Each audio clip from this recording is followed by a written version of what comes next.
So you're making videos, but your retention graph looks like it flatlined. We're talking about pacing in today's episode. Welcome to the Vlogpastors Podcast, a podcast all about the stories and strategies of sharing God's love in the digital world.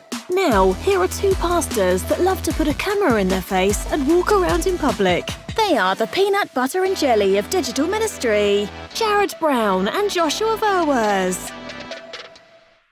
Welcome to the Vlogpastors Podcast. My name is Joshua Verwers. And I'm Jarrod Brown, and this is episode 60. 60. Yes, and whether you are listening to us in an audio format or you happen to be watching video, we just want to thank you for tuning in today. And if you want to help shape the conversation, just go to vlogpastors.com any Wednesday, 10:30, hop online. It'll connect us up over here on the Vlogpastors channel, and you can help shape the conversation. That's right, and speaking about shaping the conversation, that is exactly what is happening today, because we had Aaron Good, who had asked us if we could discuss how to achieve good pacing, and he was wanting to hear our tips on this, so we figured, why not? Let's just go ahead and talk about that today. Jarrod, speaking about good pacing, you, my friend, have stepped up your game. You have been, we are on September 7th as of this recording, and you have released 7 vlogs in a row. Actually, I mean, I think technically you released 8, but then you went back. And You caught that, did you? Oh, man. I tried to click on my notification that popped up, and it said, this video has been taken down by the user. And I was like, maybe just scheduled the wrong one. Yeah, I think Dustin hopped in the comments on the second one. He goes, first. I'm like, of which video? Right.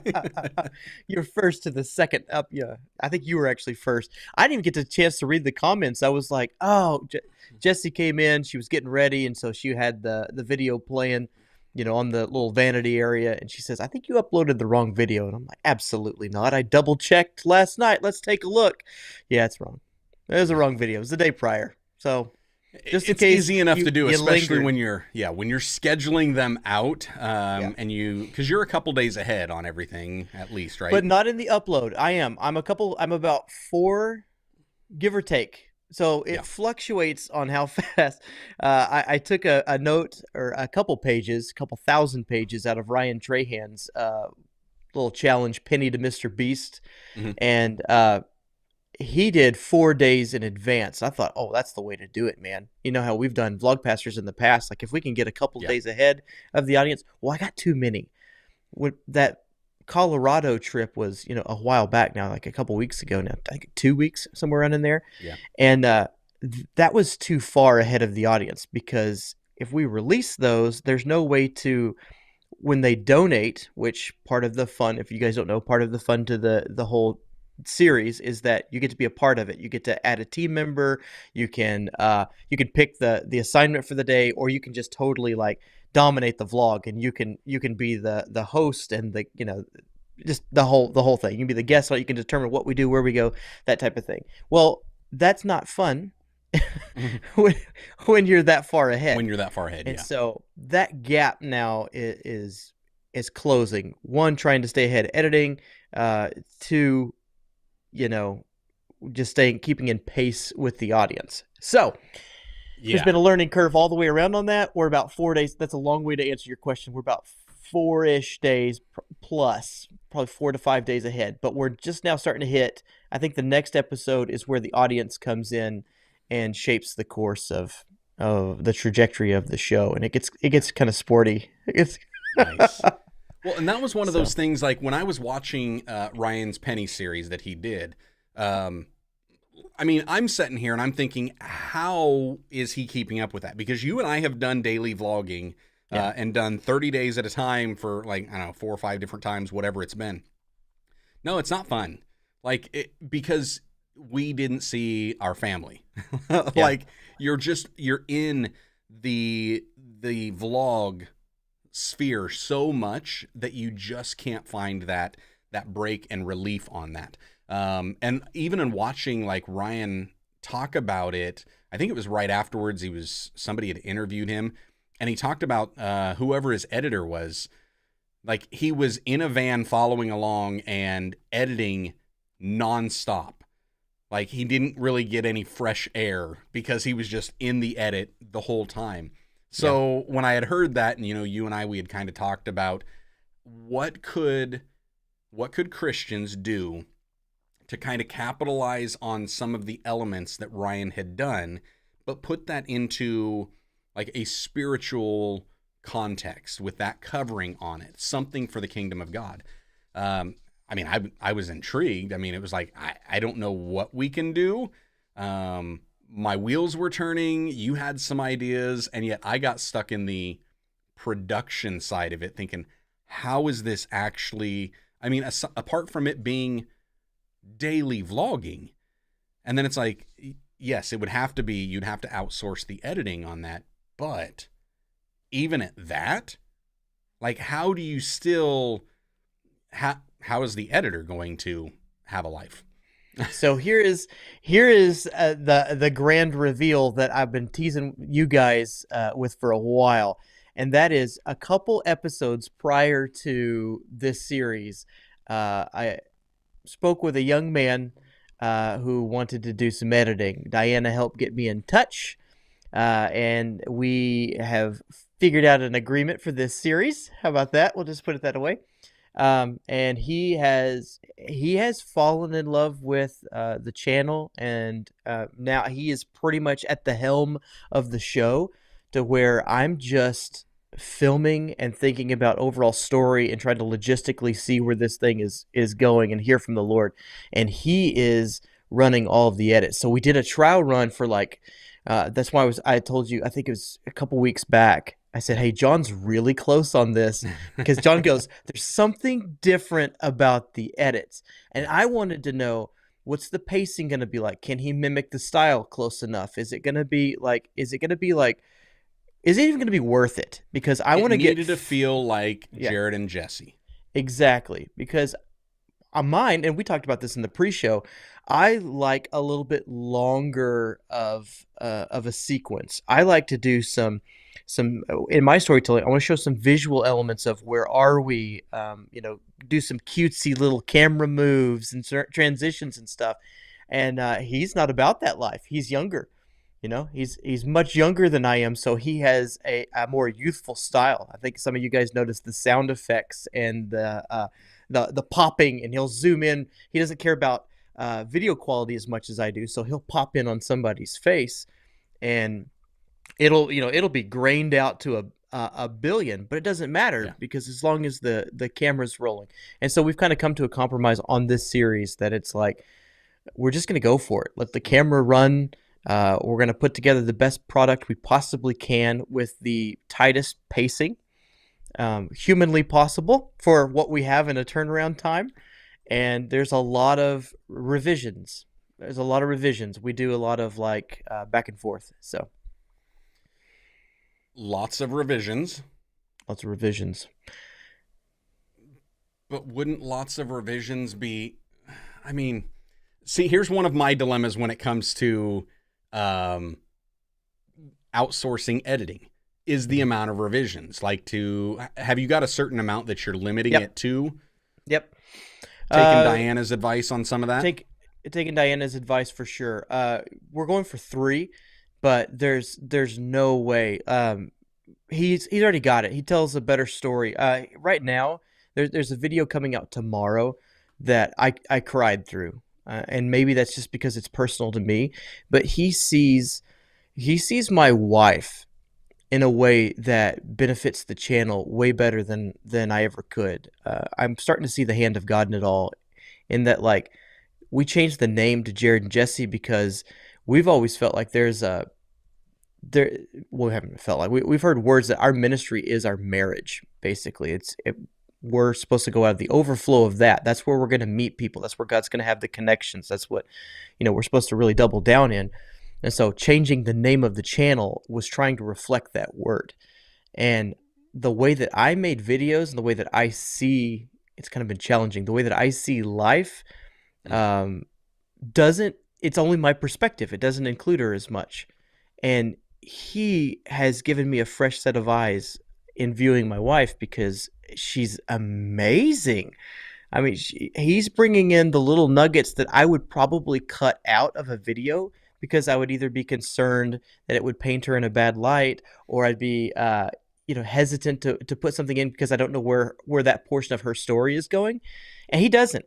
He lets it ride, and in that respect, you've seen Jesse take on a huge portion of. Well, I'm normally filming the same amounts. I'm filming that segment, but I would probably cut it out. He doesn't do that. He takes her grasping for the handle at the restaurant that we were going to, and she Right. couldn't get out of the door, and the 4 or 5 swipes at the handle. I probably just cut that. I didn't even see that. I didn't even notice that. But like, he highlights that, and it's comical and it's fun. So been really, really impressed by that whole process. I thought it was going to be a pain, but 3 revisions is our max, and he usually nails it in 1. If it needs a revision right now, especially in this series, because this is shot on an iPhone, we're running and gunning. A lot of it I can't even film the people. He and I were talking this morning. It's like, it's too awkward. Trying to find the view here. It's too awkward to be talking to somebody and maintaining, their attention and being able to deliver a word, and you've got a cell phone in your hand, and you're just trying to film the thing. So you just let it drop, and you deliver the word. You have the interaction that you have with them, and then he pulls something out on the back end. That's been nice. And it is, like, I understand that, and that's probably why ministry stuff, especially when it's ministering to with others, it's so hard to capture that. There's only been a handful of times that I've done it, and it typically has been me having to pause that moment to go set up the camera. Do you see what I was talking about now? Yeah. But I was trying to explain to you and Diana last week, and you were like, just let it go. I'm like, no. And I think you picked up on the hesitation. You're like, well, you wouldn't want to be distasteful about it. I'm like, I'm trying to find that balance. But do you get where it's like, these are sacred moments to me. These are sacred moments with these folks, and they're not against it. Like, they're on board for the video thing, but they're also opening their heart before God. And a couple hundred people who are going to be watching this video. And I had wondered if there's something to take out of some of there are a few channels out there that they do, meeting people on the streets, giving them money. There's the 2 guys, I can't even remember what they do. They started on TikTok, where they just like stand there holding a sign, and then people have to do something to get, $20 or $100, whatever. Those guys, they started uploading to YouTube now. And so I watched one of their videos, and at the end of the video, if you make it all the way through, it talks about, like, you see this girl that walked in, and she made it late to do whatever that thing was. And she had some comment about, I was hurrying, I was trying to get there, and this happened and that happened. And they had just asked her, hey, is it cool if we put that into the video? I think it would be, kind of entertaining.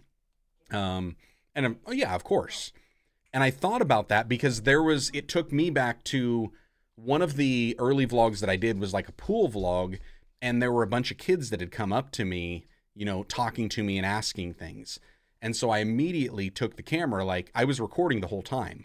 But then I wound up going over and finding their parents because one of the girls had said something or done something, and I was like, oh, this has got to, fit in the vlog. Like, it just has to. So I walked over and I found the parent and said, hey, this is who I am. This is what I was doing. Is it cool if I include that?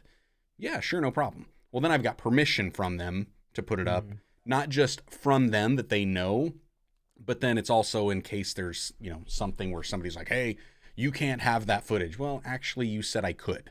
And I wonder if there's something in there that we could take, because I've noticed a lot of those type of YouTubers, they do that. Even like Ryan Trahan, when he was giving stuff away, he would do that. Mr. Beast early on, when he was doing a lot of that type of stuff. Do you want to be in that? And you think even from a church setting, we like bigger churches that are recording and filming everything in their service, they do have a sign up on a lot of them that says filming, will be taking place. Your image, stuff like that will be captured. If you don't want that, let us know. So I think there's a couple ways that we could go about capturing that, and still being respectful. Yeah. And like, I've had that a couple moments where I've just set up a camera.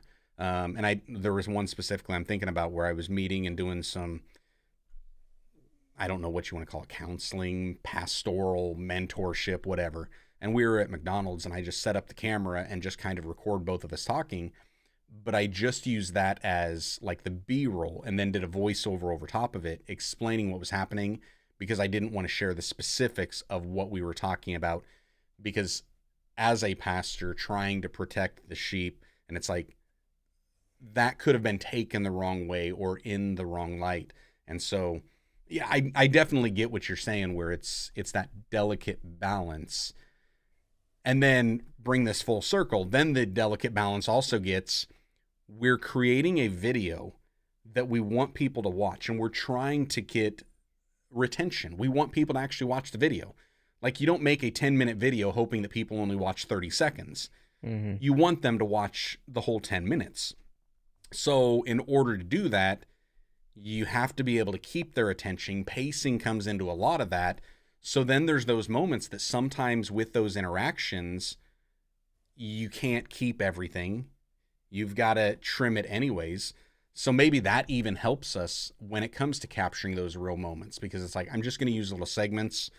And I mean, let me play this out. What would be the worst that would happen if we wind up recording a situation and we realize, hey, this could be powerful, but they may not like it. Mm-hmm. Why not just take that clip and share it with that person and say, hey, I was putting this video together. I think this could be powerful for people to watch, but I want to be respectful, honor you. Are you okay with this? If not, let me know. And at any point in time, let me know. Like a year down the road, you say, hey, I would rather not that be in there. Thank God there's YouTube Studio, and we can edit a video after the fact inside Studio. I mean, that's like, that would be the worst that would happen, right? I think so. Right at current, I'm doing a hodgepodge of it. I'm trying to get it beforehand because I don't want to have to go back and, like you said, edit or take anything down. So ideally, I'm talking to them beforehand to say, listen, I'm making a video. Are you cool? Yeah, being on it. Yeah. But it hasn't been 100% perfect because some things are happening in the moment. So then it's back permission afterwards to go, listen, just record it a little bit, Don't worry, going to paint you in a good light. That one's a little more shady. Yeah. And then there's been some of these that I've recorded and then just left them out and told the story later, because y'all don't need to know the details of, hey, we recorded this. They didn't want to be on video, back and forth. Just here's what happened. Yeah. Filmed it, met with this person. Here's what happened. And it's not good for TV, but that is what happened, and that's the rule of that series that I have going on. I'm going to do whatever God tells me to do, and if I get the footage from it, then he wanted me to have it, and if I don't, then they get the story with some vague details. I think today I ran into that demoniac guy. Well, he doesn't show. I don't have any sort of permission on that. I'm sure he does not want to be called a demoniac. Right. But I mean, it is what it is, but yeah.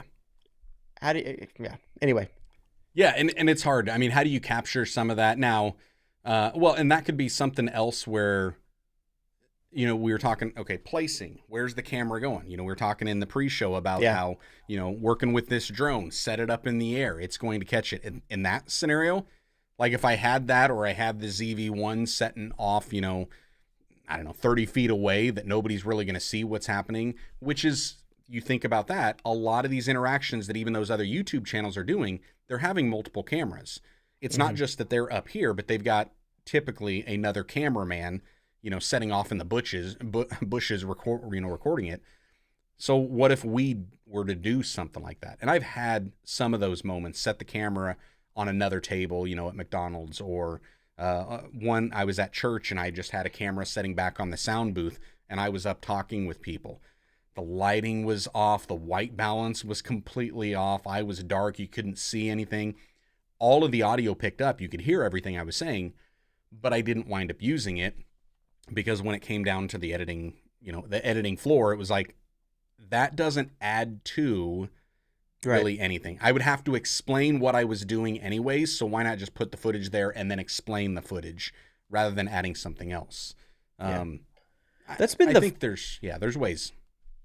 That's been the fun with trying this new approach. So whenever I've been the primary editor, I- in particular, it's hard with, like, say, my wife. My wife gets on there for a second. She's a teacher, so she's Mm. going to lay out. You have to have this one. You have to have this nugget because it builds on this nugget, and you Yeah. have to have that nugget because it builds on the next nugget. And it's like you can't just cut that out because she's teaching something. But at the same time, it's not necessarily the most entertaining thing you've ever seen in your life, and you lose retention. So Yeah. finding that balance when you're the main editor, it's been nice to have a fresh breath of air, to have somebody else edit, like get a rough scratch off of, I sent them what I think the highlights were. He edits it, and then when it comes back over, I'm thinking top line, like, story. Right. Where did I get pulled out of the story? And I think that would be a nugget I'd pass on to anybody listening, is where did my attention leave the Yeah. video and go to something else? I've got coffee. I'm thirsty. What's going on? I want my viewers to be sucked into the experience. And a lot of times I'll have Jessie watch it. And she's kind of my barrier. I feel bad because she's trained, and she told me this the other day. She goes, if I look away from this video, so I'm getting a false read on her. If I look away from this video, I know that you're going to think that I'm not watching it, or I'm not interested in it, but just my mind goes different places. I'm like, babe, I need your mind to go different places, because that tells me when you're not 100% jacked in, because I can guarantee you that's when somebody else isn't 100% jacked Right. in. And the humility in what we do to go, we don't hold people's attention all the time. Sometimes that's okay. It's like a sermon. We're going to catch them again later on if they let the video roll. That's not okay in the first 30 seconds of a video. Wouldn't you agree? Yes. Like, Yes. there's times where we I can come would. back and reattack. Yeah. I'd absolutely agree on that. Now, I was going to say there's moments where you can sit there and, you're talking about how you're using Jessie to kind of be that barrier. When does she look away? You're getting a false read on her. For anybody that's on YouTube, YouTube already has that for you. Like, they have an audience retention graph that will show you the peaks and the valleys. And then even on top of that, here, I'll give you a specific, Yeah, now that we're bring it thinking up. about this, I think we can go ahead and pull this up. Here's the last vlog that I had that was up here. And so this is just in your YouTube studio. If you go over to Update from last week. Yeah, It update did from last not week. nosedive. Yeah, this was not a flat line. But over on the engagement tab, inside that video analytics, if you scroll down, there's audience retention. And it shows the key moments for the audience. It's going to show you an intro, and then it's going to show you a dip, and occasionally it'll show you spikes. And so if I click on this, like, here's a dip. So what is this? And I can tell you exactly what this is. Right before here, I said, now we're going to go home and I'll give you some of my final thoughts. I gave the audience a reason to leave because they're conditioned to, okay, well, that's it. We'll talk to you in the next one. Well, we're about done. And so those wordings, I mean, it wound up dropping, what is that, like 6% in the view right there. And so YouTube's saying this is a dip. So you can go back and you can look at that stuff. So when we're talking about, the retention, and that's where pacing comes in, where is that at? Now, of course, this isn't a typical video for me. It's gotten a lot more push than normal. It performed above where my typical was. So it's hard to kind of gauge all of that, but that's where you dive in. You can look at some of those analytics and see, okay, here is a dip. And because that's a dip in the analytics, all right, maybe that's something that I need to look at and analyze what happened here. And then the more information you get, you go with it. You were talking, and I want to come back here to the pacing aspect of it, because you were talking about how you've started using an editor, and you were using this editor prior to doing that, and most weren't catching it. I would say a lot of that, the reason that we didn't catch it, like, because you had mentioned it to me, and I'm thinking, there might have been something that I saw, but it wasn't anything that was super noticeable. Like, it was just something was different, but I didn't know what it was. And that's because I've seen you for years. You're constantly trying to improve, and you're noticing something's different. And because we're always working on something that's kind of similar. And so I've been working hard on the pacing, and then I saw yours that was working hard on the pacing, and you've talked to me about it. And so I saw it before you were doing the editor. You were playing around with pacing techniques. So when then the editor comes in, the pacing's there. I just assumed, oh, light bulb went off and he figured something out and he got it. Yeah. I think it was until there was one moment where it was like there was something that a choice of an edit that I wouldn't typically understand you to make that choice. Yeah. And it was like, okay, now that makes sense why that just seemed a little odd. And not odd in a bad way, odd in a different way. Odd as in like, I wouldn't see you doing that, but you did. Or at least the video did. What Pacing have you learned through this with, because I know you were working on pacing. Is there something that now that you've removed yourself from the edit and you're watching the edit after the fact, is there something that you're noticing that is keeping that pacing, that's helping to keep that retention? Yeah. Well, with that style, he uses a lot of like just everything. It's constantly punching in, punching away. He's constantly going here and there, and he'll highlight something and the camera will track with it. And that's intentional because you have to make a decision at some point. This is the fickle beast about pacing. I think I can't remember whose it is. I've been watching, Life in the Gap. Is that right? Living the Gap. Aaron. Living in the Gap. Aaron. Yeah. Which is the one that brought up this subject for today. I love his style. Yeah. And there's certain elements that aren't good for pacing if you're a certain demographic, just like, or if you like a certain style. So you kind of have to choose what you're gonna do, who you're gonna be like, what your particular style is, and I think stick with it, because Casey, he was made for a certain time and a certain style. I don't think he would play very well with the modern, Mr. Beast style of video, because he doesn't hop on right at the beginning of the episode. At least he hasn't to date. Hop on and say, this is what this video is about. Let's do it. And then cut immediately to what the action is. He's a storyteller, and he has a certain style and craft. He comes from more traditional filmmaking, so he's going to set up a 3-act, video. Yep. And I can appreciate that. So what we did though with my videos is we've moved from a more Casey style of 3-act, slow development. The payoff's going to be somewhere in the back 2/3 to the end, to a more Mr. Beast, Ryan Trahan style. And I can't say that I 100% like it. It's not, I don't know that it's forever, but for right now, this is my wide net. This video series, which you helped come up with the title. I totally appreciate that, by the way. I was going with something different, but this is my wide net. This is my What Joshua. This is my series. Look for people who are wanting to see God in the everyday functions of life. Yeah. And I think we're hitting it. I can't quite bring myself to say today we're going to see this, and this, even though I appreciate that in videos whenever I go to them, because I'm searching something and I want to see them talk about that in the first 10 seconds. I can't bring myself to do it. That's a bridge too far for me. Yeah, it's and I think that's cookies too far on the lowest shelf. And I get that. I think the Casey Neistat style of vlogging it doesn't follow the current trend of YouTube. Mm-hmm. The current trend of YouTube is very fast, in your face, upfront, go. We're not going to give you time to breathe, because if you breathe, you might click away. There's this delicate balance with that. Like, I'm going to recommend a channel that people can watch, especially when it comes to pacing and when it comes to storytelling. But I need to mention it with the caveat that if you have delicate ears and do not like any profanity, do not watch this. Hayden Hillier-Smith. He's the editor for Logan Paul. Mm-hmm. And he has a channel where he breaks down other YouTubers' edits and shows them about the pacing and why he makes the choices that he makes.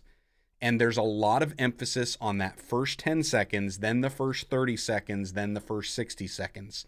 After that, he does slow down the pacing, even to the point where he'll have just a static shot, nothing else in it, just Logan sitting there talking for like 45 seconds, 60 seconds, something like that, and it doesn't really move. That works if you understand the pacing. And I heard him talk about pacing as, and this is where it's like, what's good, what's bad. There is a point where it can be too fast. The pacing can be too much. I think Mr. Beast has it dialed in.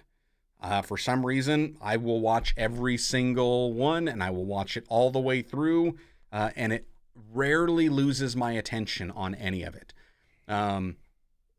He's got it figured out, but Hayden Hillier-Smith talks about how the pacing and the structure of a video, it needs to be like a roller coaster. You know, where it's got its ups and downs, it's got its peaks and valleys, it has its twists and turns. It takes you on a ride. It's not like a vlog, a video with good pacing should be like, I mean, movies. Like I just watched the Elvis movie. I don't know if you saw this. No. That Elvis one that just came out. The first like 2 minutes of that was a YouTube video. Like it was Mr. Beast pacing. Like it was all over the place. Visuals, text, this, that, the other thing. It was just going so fast. It was almost jarring. But then all of a sudden it slowed down. And so it's not like you get into a video and it's supposed to be you're shot off like a rocket and you don't have a chance to do anything. It's supposed to be a roller coaster. Take you on a ride, take you on a journey. And it has, you know, that climb, and then it drops down, and then it slows down, and then it drops down again. That's how it should be. And when you watch traditional media, that's a lot of how it is. The beginning and that pacing, here's where I think sometimes we can miss it on pacing, because I've seen videos that are just a real static image at the beginning, but it still keeps it. And this is where I say Casey Neistat is one of the kings of, you know, YouTube in general. He's not using that traditional format where it's punch in, punch out, text on the screen, all sorts of visuals. He's not doing that, but yet his pacing is on point. His pacing is amazing. And I think one of the reasons that it winds up working so well with that pacing is because he still looks at it in traditional format of, I need to hook the audience. And so how are we going to hook it? And that's where he does do that on a lot of his videos. He starts out before he does his, you know, big drone footage and reveal of where he's at and everything with the vlog episode number on it. He's doing a hook. He's letting them know here's what's coming up. Ryan Trahan did that with the Penny series, but his hook was crazy because his hook also had that recap of the series. You know, so it was, here's what we're trying to do in the overall series, but I have no idea what today brings. But this is where we left off, and now you're all caught up. And he did do that rapid fire. 10 seconds. The what? By the way, 10 seconds. A lot of research went into that. Yeah, 10 seconds. In 10 seconds, he had that down. And that's the thing. He was already on mission in 10 seconds. Yep. And that's the importance of it is getting right out the gate. I haven't mastered this by any means. I think I've seen enough that I'm better than many in our space in doing that and keeping up with the retention, but I've played around with it. So your thoughts on, actually here, I want to read a couple comments here. And then let's kind of dive in a little bit deeper. You good with that? I'm good with that. Okay, so weird. One of these looking back up here. Pastor Jeffrey Calling saying, I can't wait for vlogs. He's enjoying the vlogs and did say loves both of our vlogs. Keep them up. Also, by the way, Mama's in the house saying that she's finally Mom. here. Didn't have to work. Finishing up priming. And here's the one I really wanted to get to here. Vaughn Sanders, I found that my live videos do not perform nearly as well as my produced ones. The cuts, the B-rolls, etc. seems to keep people much more engaged regardless of length. Yes. And that is where I will say yes. The regardless of how you do it, and I've seen Vaughn's where he's doing that. He's adding in a lot. He's been stepping up the quality that he's producing out there. And not that the stuff before wasn't quality. I mean, obviously, the most important factor is the content of what you're trying to say. But like it's been amazing to see how he's adding in a lot more visual elements. And maybe that's the thing where I'm trying to think about the pacing is I think we forget, especially with online video, it is visual. And so we need to think with the video, visual first. Audio is key. People will not make it through a bad audio. Like that's just the way it is. But we've spent so much time focusing on audio that we've kind of neglected the fact that this is a video first medium and people are clicking because they're wanting to see something. And I've seen that, like when it's just me sitting here in like a talking head, if I don't put the B-roll in, if I don't put the other visual elements in, it's boring. Like I won't watch my own stuff, when it does that. Like I look back on those great performing videos that I have on my channel that are just talking head, and I hate them. Because it's like, I'm glad somebody's watching this. I'm not. Like I don't want to watch it. I can't stand it. And I have to give myself a little bit of a break because that's like 3 and 4 years ago when I did that stuff. But at the same time, it's like it needs to be, as Vaughn's saying, show and tell. And that's where it needs to be. I've seen that. Hey, talk about pacing. My pacing on my videos, it's not just the videos. It's my sermons. Like, that's where 100%, me being vlog pastor, like my vlogs have influenced my pastoral and my preaching just as much as my preaching has affected that. And it's trying to get to their attention. Like I start out typically with some type of a hook.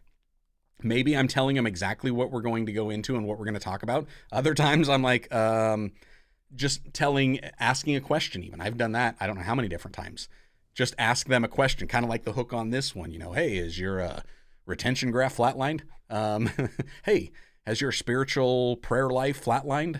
Those little things to try to catch their attention, make sure that, yes, we are starting a message. We're not just playing on our phone at the moment. Yeah. Here we're going. And then kind of take them on a ride. And I'm sure you've seen that even when you're preaching. It's like the ups and downs. There's the journey of it. And all of a sudden you get to the end and it's that big final point and it's the climax. And then we're coming back into the station. Yeah. We're getting ready to get off the ride. So that's kind of that moment where I do think the pacing kind of has to be in there with the visual elements because it's show and tell on this format. And I've seen on yours lots of showing. You're talking about it. There are so many different elements. And there's a line in there. Like, here's the hard part, I think, when it comes to me asking the question, how fast is too fast? How slow is too slow? The margin of error is both razor thin and very broad. It's razor thin for the individual. It's broad for the general audience. Mm-hmm. So there's an area that you can go, but like too fast for me is not the same as too fast for you. It's not the same as too fast for my mom. It's completely different. And that's the thing that I think is also hard when it comes to the pacing, because we can't let the pacing, the structure, the format be the king of that video that we're putting out there. It's got to be the message. It's got to be the content. We can become so structured in how we do things that we miss out on why we're doing it in the first place. Yeah, that's my big concern is function over form. Yeah. At the same time, though, I'm just thinking about Vaughn's stuff, and it's like of course, I know Vaughn now, so like I've seen enough of his content.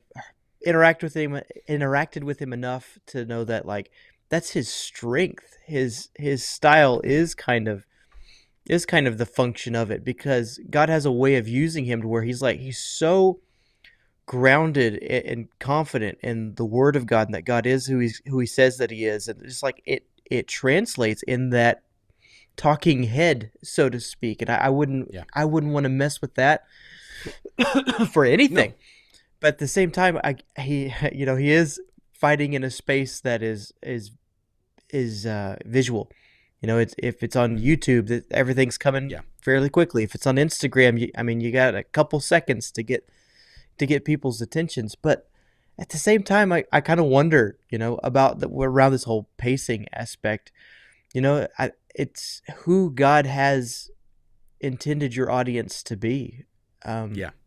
This new series, I used to think that my analytics were broken because it's stuck. It's frozen on 35 to 45-year-olds or something like that. And 100% of my audience is from this demographic. Well, now with the series and with the different editing style that would be too fast for me, is too fast, too choppy, has brought in a much younger demographic who seems to be enjoying it, and then now my numbers are split, and so I don't know, because then you wonder, is the message still getting across? And I think for somebody like Vaughn, I would never say throw stock B-roll over top of Vaughn's footage. That would be a bad move. I think to take static. What are some of the places that you could shot from to get B-roll footage? Anyway, get some stock B-roll footage and place it over top of his stuff would be wrong. But maybe something that's native to you, Vaughn, or native to your message. I think that might spice it up. Or although family Vaughn life has done some of that. He's been putting that. But here's the thing: when I see Vaughn doing that. He does it in a way that it works. Yeah. It seems natural. It seems authentic. Versus other creators I've seen that do that, it seems lazy. That's not the vibe that I get off of when Vaughn's doing it, because it's oh no, those are choices that are made for a specific reason, and it's meant to show and tell. Not just here's what I'm saying, but here's what it actually looks like. Right, just an arbitrary No. That's others 100%. That just put things that are disconnected and disjointed, and that's where it's but what does that have to do with the price of tea in China? Yeah. I know Diana's real careful about that as well. And she'll make sure that whatever footage, if she, number one, it would be best if it came from something that was native to her content, a video, something that she filmed herself that matched the whole flow and aesthetic and stuff. But secondly, it needs to represent what she believes in. And I know she's been going back and forth, and she's mentioned it on her stuff, that it needs to be, it can't just be stock footage of Joe Schmo. It needs to represent the demographic that God's got her reaching right now. Yep. And anyway, I think there's something to that in the pacing, because I wouldn't want to mess up that beautiful thing that God's doing in Vaughn. Somebody, me, maybe it's just me, maybe it's just me, Vaughn. You're making videos for me, make them up, man. But no, I'm not. I know I'm not alone in this. I wouldn't want to mess that up by recommending that he have faster pacing, because that would be if you went to search on YouTube right now to find out about pacing, you would be advised to keep the first 30 seconds tight. You would be advised to keep the first 10 seconds just at a screaming pace, to get to the point fast, to state why you're there, to give them the dessert first, whatever visually that looks like, give them kind of the payoff as to what they're going to see in this video. That would be the advice of somebody, if you did a Google search right now. And I can't subscribe to that. I think that would ruin the special sauce that God's created in Vaughn. Yeah, and I think that part of that with, the special sauce of Vaughn and what he's doing, that comes down to, again, like I was saying, the authenticity of it. Yeah. Like you've been around me and you've seen me in person, and there are times that I am like go go go go go. And then there's other times that I'm just like, no, I'm just gonna kick my feet up. I'm not gonna mess with I'm it. not gonna do anything. I So love that. I'm on that broad spectrum where like I'll have all the energy in the world and I'm doing 15 things at once, or we're walking in the mall and my wife is getting a workout because she can't keep up with my legs. And then there's other moments that all of a sudden she's leaving me behind because it's like, no, I'm just going to kind of take my time. I mean, I haven't met Vaughn in person yet, but I get the feel from like watching his stuff, seeing his edit, the way that things goes. He has a slower pace than what I'm doing, but that slower pace isn't a bad pace. It is a good pace that is, it's him. Yeah. And like I've played with speeding my pace up to the point where it's like, that doesn't feel like me. You know, that's like where I'll watch, other YouTubers and it's like, you're just trying to be Mr. Beast. Mm-hmm. Like that's not you. You're not authentic. And so there's too much copying of others' pacing rather than looking at the principles behind the pace. And that's where you like look at Mr. Beast and what is he trying to do? He's trying to change the world. So he realizes he needs to appeal to a broad audience. He also realizes most of his demographic and what age they're in. He's not going at the 65-year-olds. He doesn't care. Like that's not who he's going after, so it's not going to affect it at all. I read a stat today from Pew Research, and they said 95% of teenagers are on YouTube, like a significant amount of the time. Like, yes, TikTok is screaming onto the scene, and it's it's way up there, but 95, like around the world, 95% of teenagers are on YouTube. That kind of, I thought that number was waning a bit. I guess not. I can't imagine that would be waning at all. I mean, people are still using, and that's the thing, like when you think about YouTube, it is still the second largest search engine in the world, right behind the parent company, Google's search engine, which is number one. Mm-hmm. And you figure YouTube is video first, and this is a video first. It's a visual generation. It's a visual society.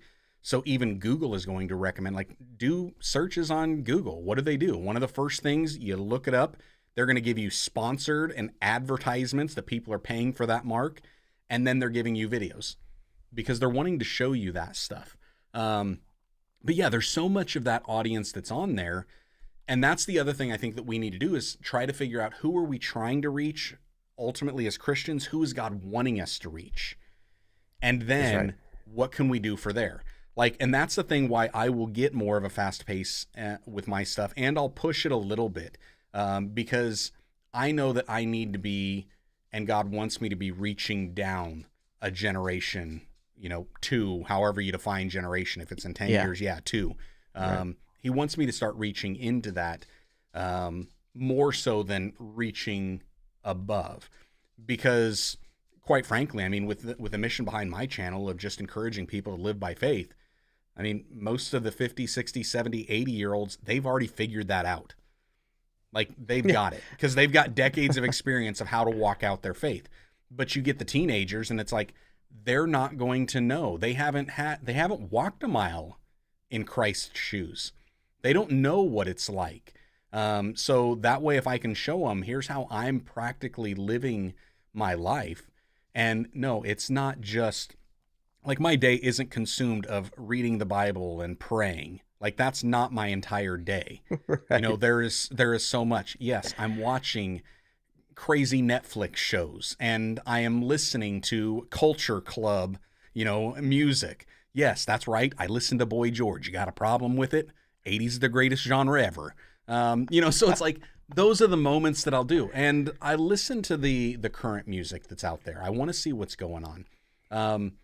And that's just because I'm confident in where God has me do that. Now, there are moments that I'll sit there and then reflect on my content. Did I go too fast? Am I trying to be too much like somebody else? Is this more of a imitation versus an inspiration on that type of a content? And so that's where it's looking at it, but understanding what is the stuff that I enjoy watching? What do I watch all the way through? And is there something about the way they format and structure their videos that I like more? Which is a similar thing that I've done even when preaching. Like, who do I actually enjoy listening to preach? And why do I enjoy them preaching? Or if there was somebody I used to enjoy preaching, but I don't enjoy preaching now, why? Is there something that changed, or did I change? And what was that change? Where's that moment? That's where it's, lather, rinse, repeat. Just keep kind of reevaluating everything and keep making it. So, yeah.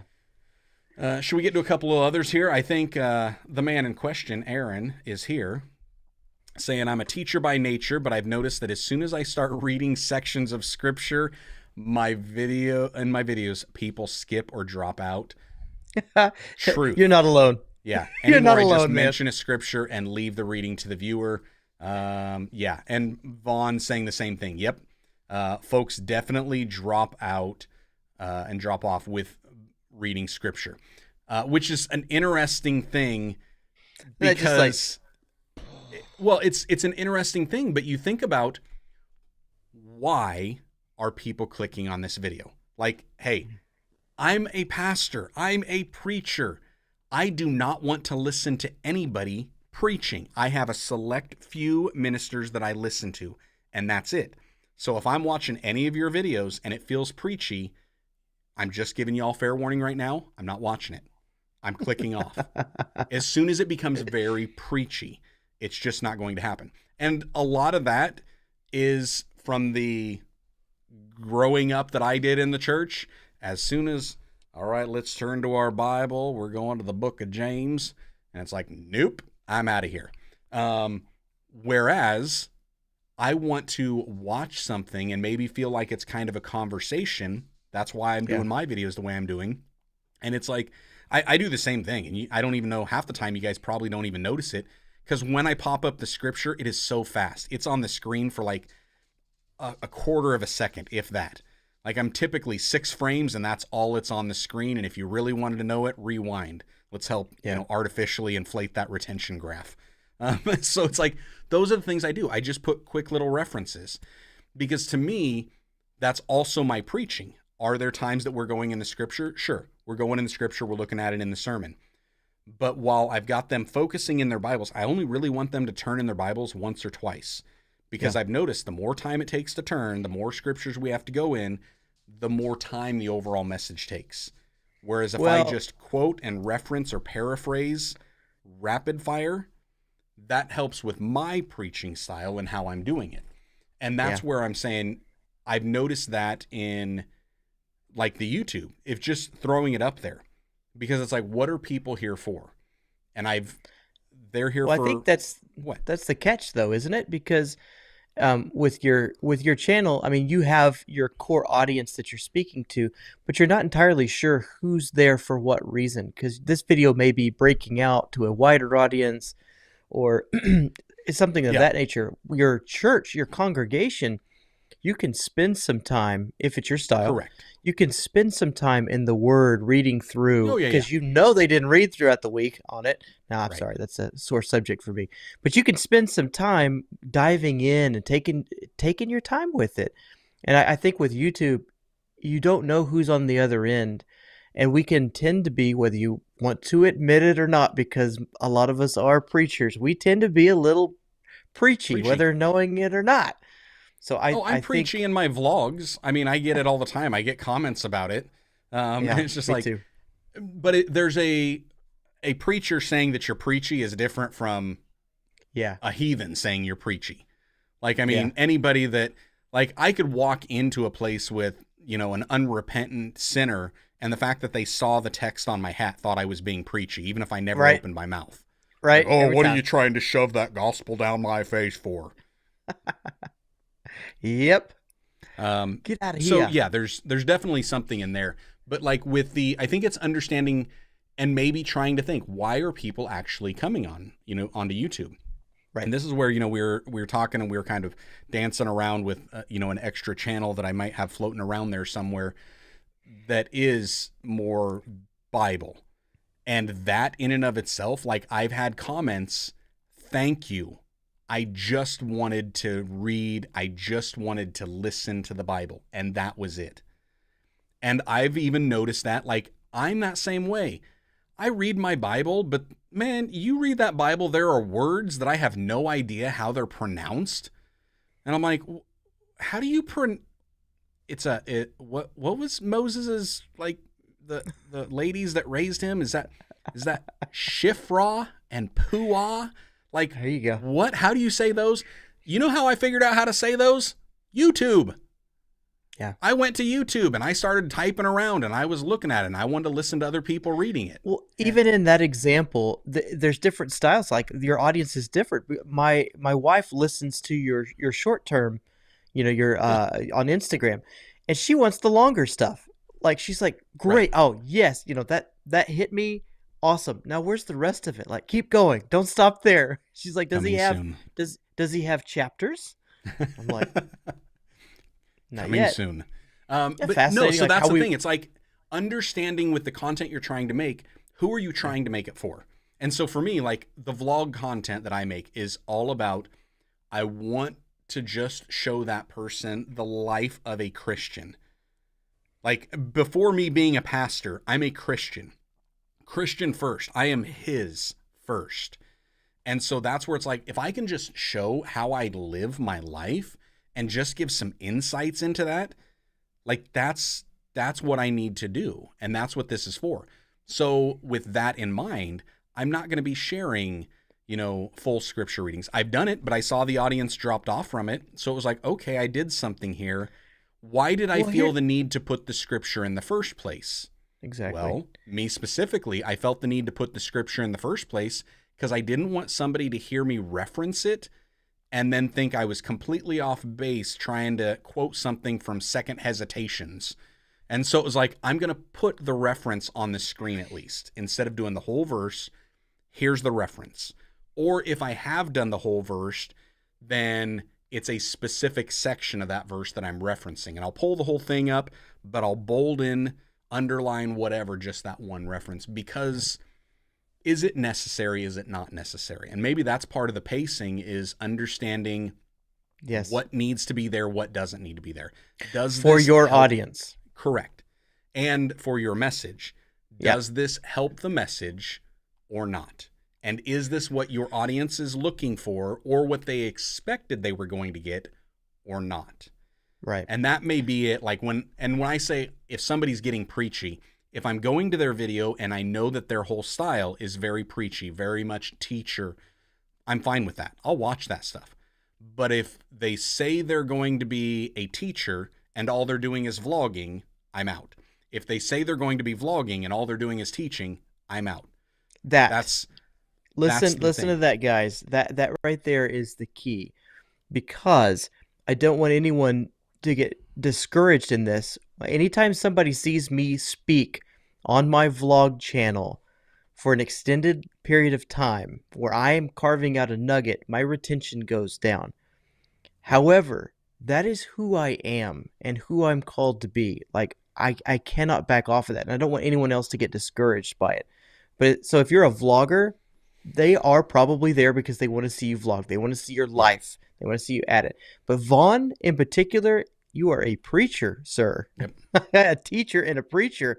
Let them have it. It is still the most consumed Christian content on the old YouTubes is the preaching format. So I wouldn't shy away one bit. That's how you're made. And all of this to say, I'm going to be including some of my sermon clips in my vlogs again. So I'm not even going to follow my own rule. I know. Yeah. So, hey, let's get a couple of these other questions here. We'll kind of wrap up this episode. Vaughn's saying the next level for me is to record my own B-roll. Yes. That's something that I would definitely encourage you to do, Vaughn, even if it's just like at your church. I know you're doing some of those because I've seen the videos and you've got the camera up there. Set something farther back.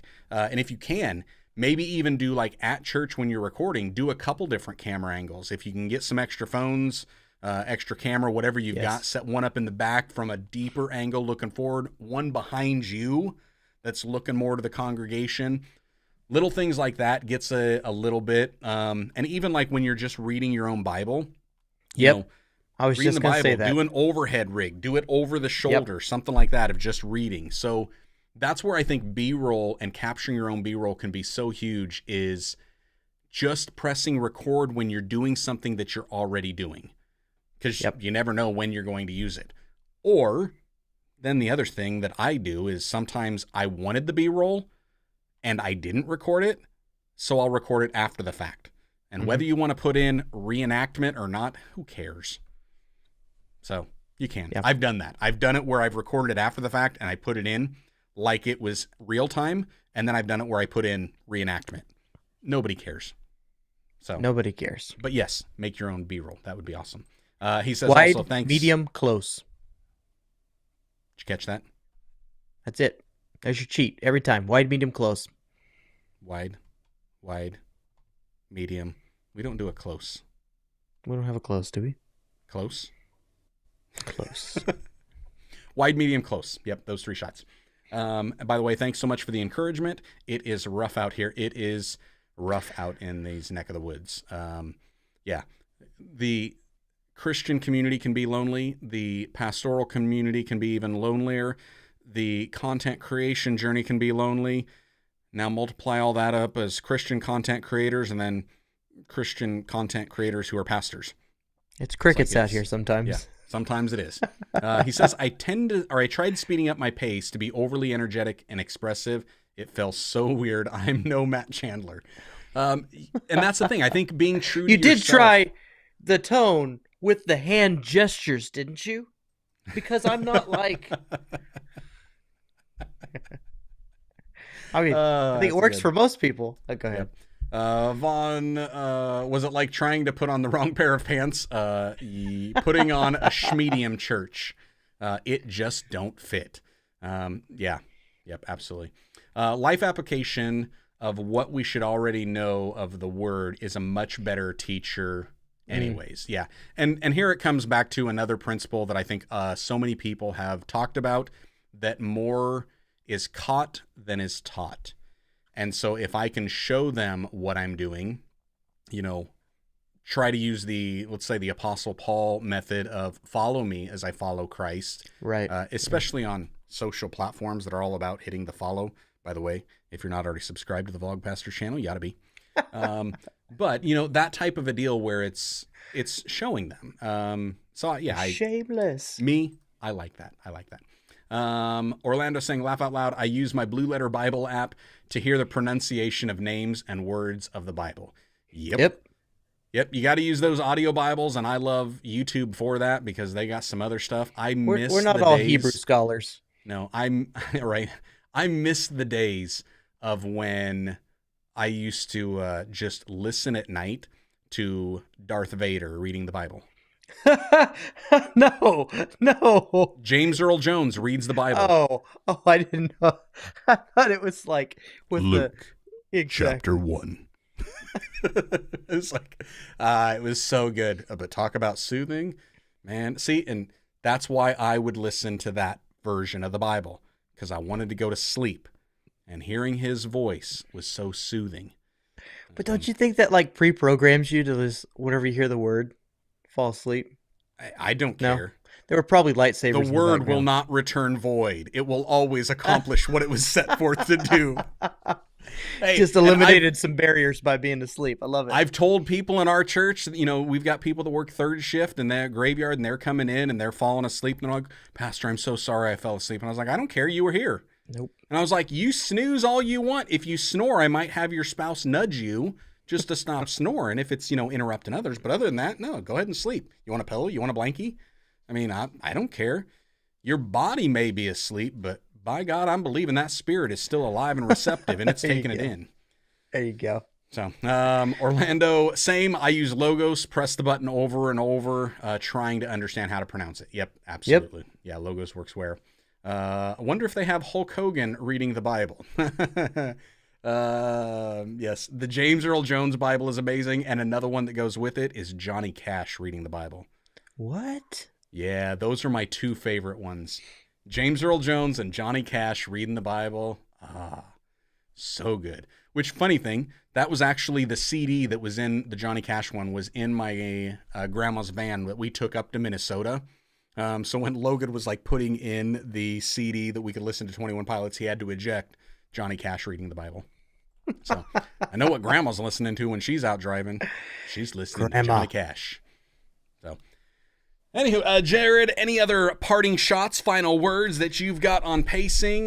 We got a couple minutes here, so if anybody's got a quick question they want to fire off, feel free to do so. Also, for those of you that have topics, ideas, questions for future Vlogpastors episodes, we want to hear them.